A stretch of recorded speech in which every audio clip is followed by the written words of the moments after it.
Everyone, how's it going? And, as I said before, we're in the Halloween season, so the theme for the entirety of October will be horror themed. And, best way to start it? Haunted Mansion. So, let's begin. Hey! Oh, hey, Spirit, what's up? Oh, hey, Spirit, what's up? What do you think you're doing making your own YouTube channel, separate from Amateur Masters, making your own shit? Look, I got some stuff I want to do, man. Plus, Amateur Masters isn't just me. I mean, come on, dude. I know 2020's been a bit complicated, but dude, get the ball rolling. Oh, for fuck's sake, Bizarre Critic, I know. Next year is gonna be a big one. I swear to you. It's gonna be my first reviews, not to mention a bunch of anniversaries of some damn good stuff and some not so damn good stuff. Look, not gonna say believe in yourself or anything. Just, come on, surprise the audience.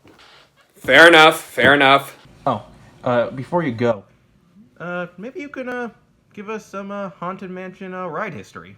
Oh, sure. What the hell? Do you know any history? Oh, right. Let me just check it here, and I'll get back to you in a second. Hello, all you Bizarre Critic viewers out there. This is the Spiritman, the embracer of human good and analyst of fiction, and I am quickly intervening here to bring a little Haunted Mansion knowledge to Bizarre Critic's Haunted Mansion comic review here. To make a long story short, the Haunted Mansion was first conceived and begun development in 1961 through Walt Disney himself, who was promoting a bunch of attractions and such for Disneyland at the time. It was originally slated for a 1963 opening, but was delayed due to Walt Disney's involvement with the 1964 World's Fair. By 1963, the exterior and such had been completed, but much of the interior had yet to be completed. Eventually, construction of the ride resumed in 1965, just over a year before Walt Disney's passing away, and continued slowly further and further for the following few years before eventually opening in fall of 1969.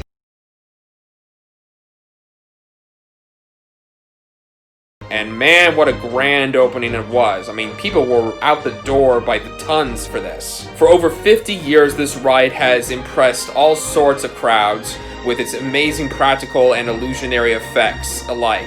It's also gone through numerous changes over the years, some much more piss-offy than others. Fucking hitchhiking ghosts. And it's also got a very infamous 2003 film adaptation starring Eddie Murphy, which personally, I didn't think was that bad. As far as a kid's horror film goes, it's actually great enough, but okay, yeah, I get it. Fuck this movie, ooh, it's so fucking bad. Anyway, the ride still turned out great. After all, it's like a certain Jennifer Tilly character says, you try, you fail, you try, but the only true failure comes from when you stop trying. Try again.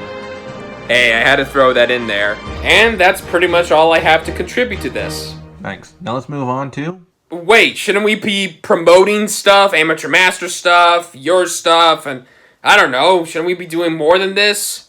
Yeah, maybe next time, you slacker. Fuck you.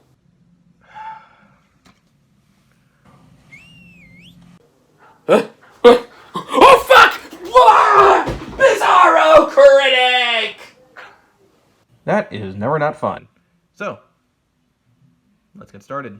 So, a comic based on a classic Disney attraction isn't really new. It's actually been around for years. In fact, back in the mid-2000s, SLG Publishing released their own comic on the Haunted Mansion ride. Plus, it's safe to say that when news broke out that Disney acquired Marvel, we all kind of expected to see a collaboration with the two. Under the imprint Disney Kingdom and published in 2015, Haunted Mansion was the fifth installment in the pseudo-Disney comic universe, with other books like Seekers of the Weird, Figment 1 and 2, Big Thunder Mountain Railroad, and Enchanted Teak Room, which came out after the Haunted Mansion. Now, let's get into the story. Warning, spoilers, but hey, still something that I can recommend for kids, or at least older kids. Written by Joshua Williamson, we open to New Orleans where we meet our main character, Danny Crow, who's grown quite a fascination with the old antebellum mansion, which has gained a reputation for having a dark history, such as a murderous Black Widow bride, a cursed pirate, an old psychic, along with some of the locals even claiming to have had sightings of ghosts. Danny does seem to want want to check the place out, but is too afraid to do it alone. It takes the help of his grandfather, a crazy adventurer, who promises after he comes back from his trip, they'll go together. And where is he going? It's a mountain that you probably never heard of called the Matterhorn. Yeah, he died, though apparently not by an angry Yeti. Danny is obviously distraught by this, and after a month starts visiting his grandfather, or at least his grave, while not realizing that he's being watched by a familiar face who later reveals to be our favorite fortune teller, Madame Leota, who gives Danny some pretty bad news that the ghost of his grandfather is at the mansion and is in some serious trouble. Though still scared, Danny knows he needs to help his grandfather and heads out to the haunted mansion, where he will encounter a stretching room, living paintings of a gorgon, a sword-wielding skeleton.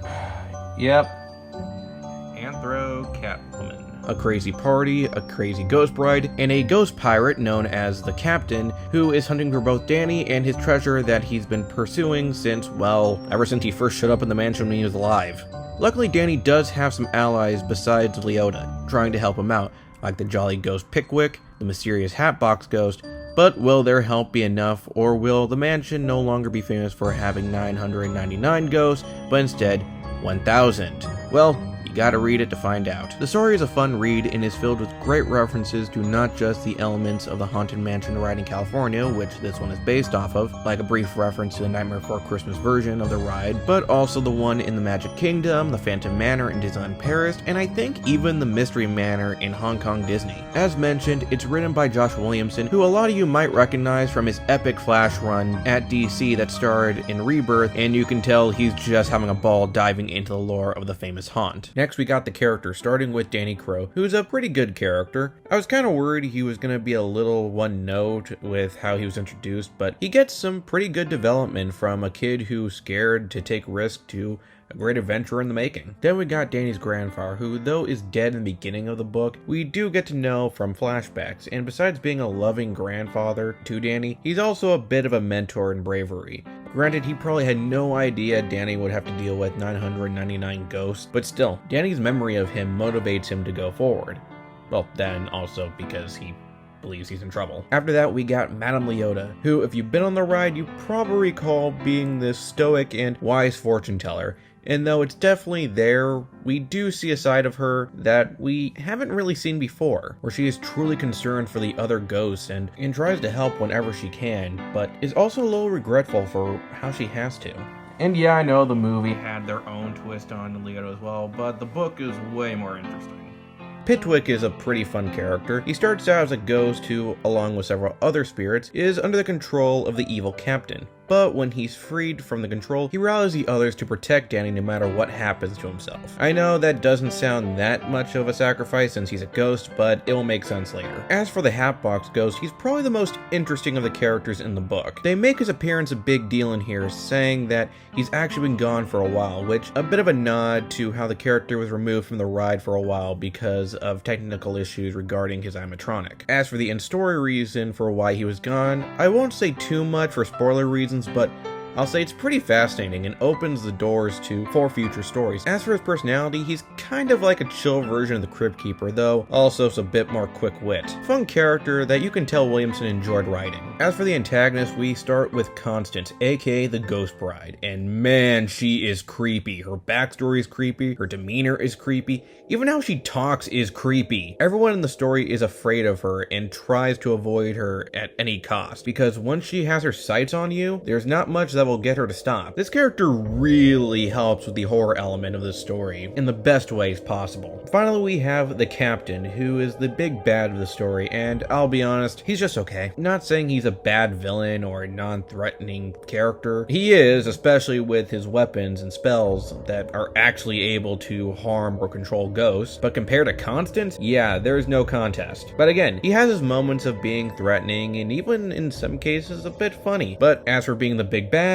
he needed work. There are obviously other ghosts in the mansion like the hitchhiking ghost, the Phantom 5, and the coffin occupant, but besides the insane chase scene with the hitchhiking ghost, they don't get too much as individual characters, and I do wish that we could have seen more of them. Next, we got the art by Jorge Coelho, who's an artist I kinda go back and forth when it comes to his style. Sometimes I feel like the blocky look can come off as a bit goofy, but in here, I think it works pretty well. I believe it helps that the colorist here is Jean-Francois Baliou. I feel like I might have butchered that name, but come on, I'm trying. Who some of you might recall for doing the color for the comic I Hate Fairyland, and he does a great job balancing the brighter colors and the darker atmosphere. So yeah, The Haunted Mansion is another fun story that I definitely recommend to any Disney fan of the ride. The only real issue was not getting to spend time with some of the other ghosts, and the captain was just an okay villain. But besides that, it's fine.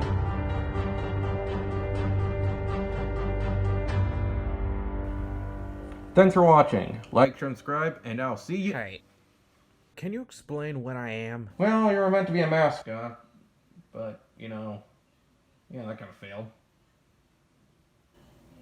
I could have stopped with making my neighborhood be night eternal. But no, I had to have a possessed toy. See you later, guys.